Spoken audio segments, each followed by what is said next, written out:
Independence, self-reliance, and freedom to choose how we spend our hard-earned dollars. These are the values that America was founded on. And they're also traits you can achieve with solar energy. Solar really represents, similar to home ownership, right? It's kind of the American dream. On this episode of Plugged In, we're learning that American-made solar is booming, how it's powering our economy, and why energy independence starts on your rooftop.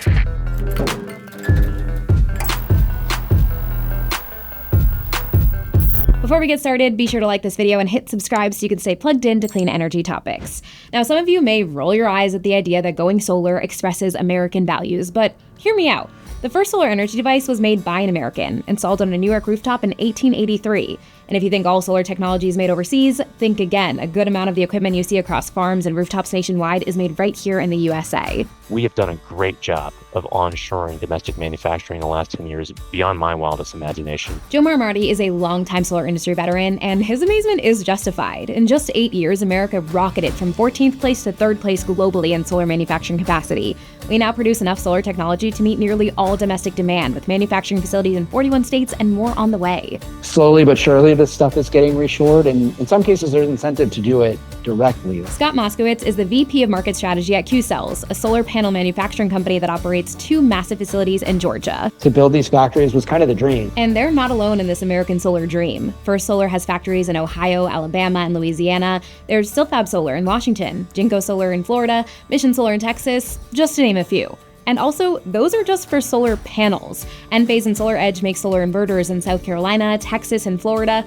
And when you include other items like solar trackers and mounting gear, there are nearly 180 solar-related facilities in the US. Ideally, we will all have these factories all over the country. Which is a big deal because this is not the cheapest place to build a factory. However, policy has really shifted the market such that most of the time you in fact do want a US product because it will be the most cost competitive, and it's going to give you the least amount of uncertainty. Now I'll lower my rose-tinted glasses for a second. Most of these companies do also have manufacturing facilities in other countries. We're not 100% there yet, and some components of solar systems are still imported. We still got a lot of work to do to get cells, ingots, wafers, polysilicon, all the other things that it takes to make solar panel reshored, but it's something that 5 years ago, no one would have imagined was possible. But we are rapidly building a complete supply chain on American soil. In fact, solar cell production restarted here last year for the first time since 2019.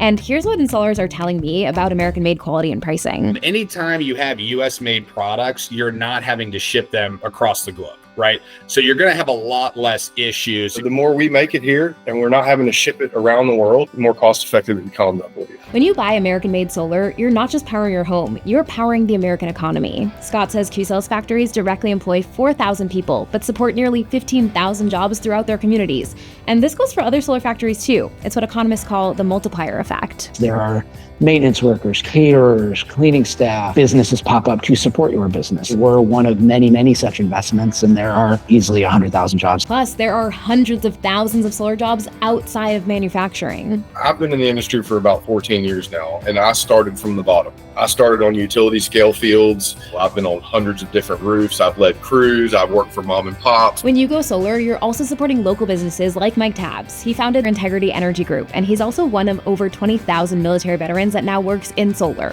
And his customer base is mostly fellow veterans. I've done solar for 28-year SEALs, retired Ranger Regiment guys over at Eglin Air Force Base, SF. First sergeants, like, run the gamut. Some guys who have done some amazing things for this nation. Mike says there's a reason military members gravitate towards solar. It aligns with military values, like being solutions-oriented. When we see a problem, whatever that problem may be, high power bill, grid keeps going out, we have to and will find solutions to. Many veterans are also used to seeing solar energy in action. Military bases nationwide run on solar power. The Department of Defense and the Department of Veterans Affairs lead all federal agencies in renewable energy adoption.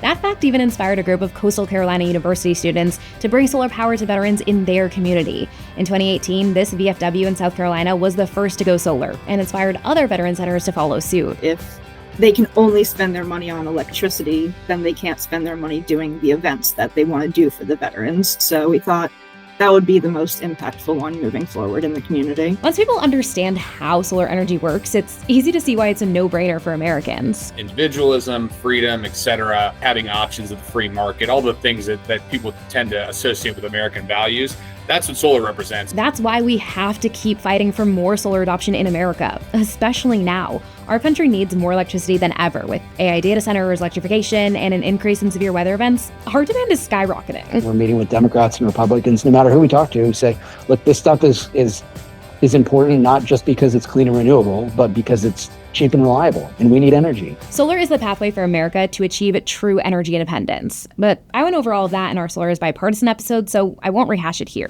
But I don't want to talk to the politicians right now. I want to talk to you, the everyday American. Solar can help you and your household become energy independent too. I'm willing to bet you've got a lot more electric appliances than your parents and grandparents did, which means you're likely relying on some type of imported energy. That's why we see our prices rise when things happen abroad, like when electricity costs spiked in 2022 after Russia invaded Ukraine. And then, remind me, how is that energy delivered to your home? It's all with under the control of a few handful of monopolies across the country. Right, monopoly utilities that get to set their own rates and are constantly raising them. That rant is also in a different episode. Go check out our rising utility rates video. So let's get this straight. Many of us are relying on foreign energy that's delivered to us by a monopoly utility. Does that sound in line with American values to you? The main motivation for Texans to go solar is just self-reliance. Over the past few years, what we've noticed is that homeowners really want to be independent from utility companies, and one way to do it is to add batteries to their solar systems. You want to be independent from utility raising your power and actually providing you the power. So you generate your power during the day, you put it in your battery, you deploy that power at night, and then you repeat that cycle. With solar and storage, you are producing your own electricity and saving the excess for later, relying even less on your utility. True energy independence starts at home. I hope this episode has convinced you that solar isn't just about saving money, although it does do that. It's also not just about helping the planet, although that certainly matters too, but solar represents so much more. It really means democratizing energy, taking control of your future and your freedom, and putting it in your own hands, right? Versus being over-reliant on a single monopoly.